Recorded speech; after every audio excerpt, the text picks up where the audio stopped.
Today we're going to talk about whether or not Teresa Weatherspoon's pursuit of Angel Reese's double-double record is the reason she got fired. And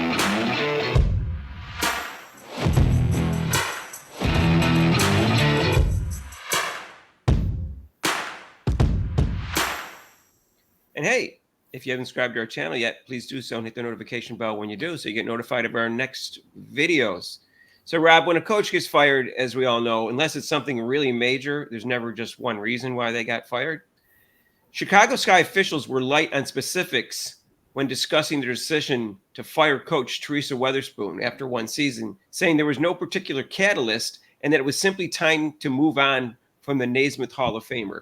That's usually something you say when someone coaches for 3 or 4 years, not after 1 year, Rob. So right. There was obviously more going on than that. But according to an article in the Chicago Sun-Times from Annie Costable, she suggested Weatherspoon's catering to select players on her roster led to friction within Chicago's locker room. Now, we all know that was Angel Reese in her double-double pursuit. Right. And she went on, from the beginning, it was clear that Weatherspoon's inexperience would be a difficult hurdle to overcome. And Weatherspoon's inability to keep the team schematically prepared was evidenced by her rotations and poor late-game play calls. Her failure to maximize rookie Camila Cardoza, the number 3 overall draft pick on offense, also came into question. According to league sources, Weatherspoon had lost the locker room because of a culture that created the needs of a few players. I don't know about a few players, but at least one player, and that was Angel Reese. Yeah. And I mean, we've been saying I stated before, we did a video about this, about her firing, and I stated some reasons why. And like I said, the main reason why was I think this is a focus on one player and some kind of record. It definitely created a dissent in other players. That definitely would do it. Also, like I said, her overall, which is her thuggery coaching ability to just try to physically hurt another player for no reason. You know, for me, that turned me right off right there. That let me know what kind of person she is. You know, so that's like a second reason. But you know, she seemed to condone it, Rob. Yeah. You know, for me, I couldn't believe it. I was flabbergasted. But like, what is this the way you want to coach? This is the way you want to teach how players how to coach? Are you kidding me? You're not going to win very many games that way. And then, like I said, overall, the way she did coach was not that good. I mean, she had Cardoza in there. She wouldn't play her that much, and she was definitely a better shooter than Reese, and she definitely was a factor on defense. So the way that she handled her was horrible also. Yeah, Rob, it seemed like she was getting less playing time as they were trying to keep the streak alive for Angel Reese. And she would take Camila Cardoza out and play Isabel Harrison. And she was also a good player.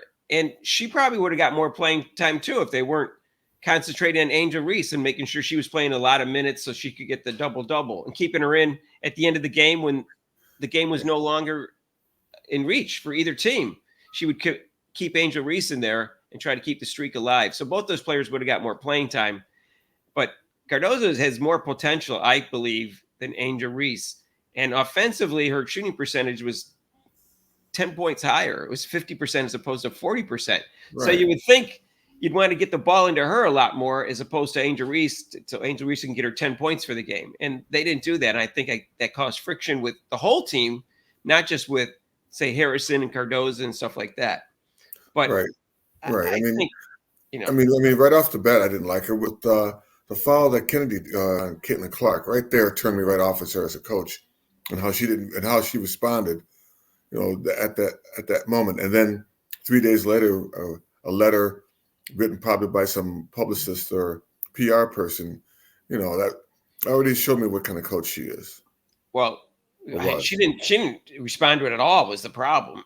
She's like, you know, when it happened and Angel Reese jumped up, she didn't tell Angel Reese to sit down. She didn't criticize Angel Reese.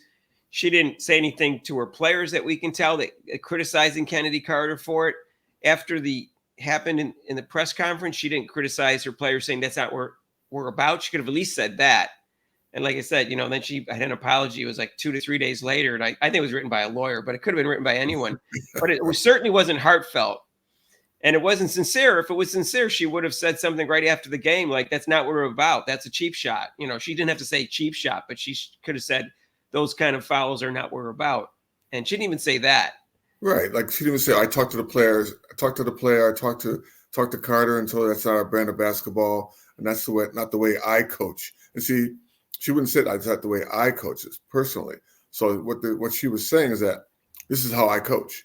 I teach this type of basketball, which it did. It transpired into other flagrant fouls. So Right. that's the way she coached. And then Marina Marabury asked to be traded out of there, and she was. And after she came back and played against this guy, Kennedy Carter again hit her in the head. I think she hit her in the nose. And, you know, that afterwards, it looked like she was smiling with the coach, Weatherspoon. Weatherspoon seemed to condone it, Rob, because she didn't criticize her player for that, either on the sideline, it seemed, or even after the game.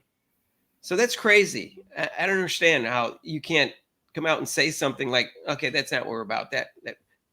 She seemed to approve it. And then later in the year, Diamond DeShields just hip checks Caitlin Clark to the ground. Now, the play was live, but it wasn't a basketball play. Again, there was no criticism from the coach. It almost like she was encouraging thuggery.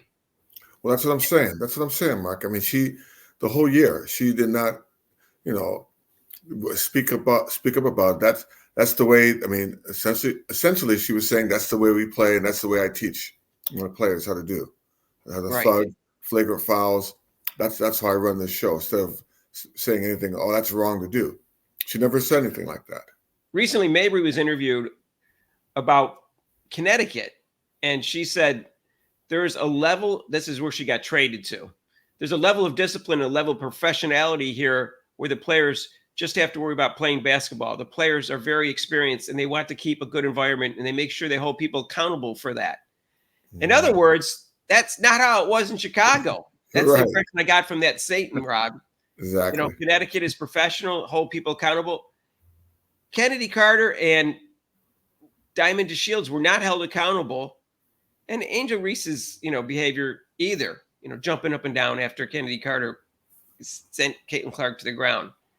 You know, like I said, the team's a reflection of the coach. Just like so, that's. I mean, she may have been an all-star. She was kind of a good player, Hall of Famer, whatever. But if that's the way she coached, and that's the way the players are acting, that's a reflection on her. Well, she'd never been a head coach before, so I don't know if that was really her downfall or not. I think it was just her judgment. I mean, she could have no experience coaching and still do these basic things. I think these things we're talking about are rather obvious in order to have a, you know, team unity going on. I don't think she can use that as an excuse. No. These things about, you know, condoning, you know, cheap shots and stuff like that, that's basic. Or just not favoring one player over another, that's pretty basic too. You know, common sense can give you that. What about some damn record, you know? And then the team has the nerve to complain that, hey, they didn't let her get the ball, I mean, yeah. Can you imagine just saying, hey, Mark, Rob, pass this ball to Angel because, you know, we wanted. I'd be like, no, I'm not passing her the ball because of that. Who cares? Right. Yeah. So I think that turned off the players, Rob. So in fact, someone wanted Kennedy Carter didn't want any part of it. She wouldn't pass it to her in either of the two plays that took place. And so I think that the team, she lost the locker room, and I think that's the main reason. And they weren't winning at the end of the year either, Rob. They started losing big time. So now they did have, you know, an injury to Angel Reese, but they were losing before that. Right. So let us know what you think. You think that was the reason, was the pursuit of the double-double, emphasis on Angel Reese, and also the thuggery are the two reasons she got fired. I think those are the two main reasons. If you haven't subscribed to our channel yet, please do so at the notification bell when you do, so you get notified of our next video. And if you want to join us for our live show, it's every Monday, except for major holidays, from 6 to 8 Eastern time. You can call in for that show. If you like this video, hit the like button. If you want to donate to this channel, there's super chats and super thanks down below, and there's a link to PayPal. We'll see you in the next video. Peace out.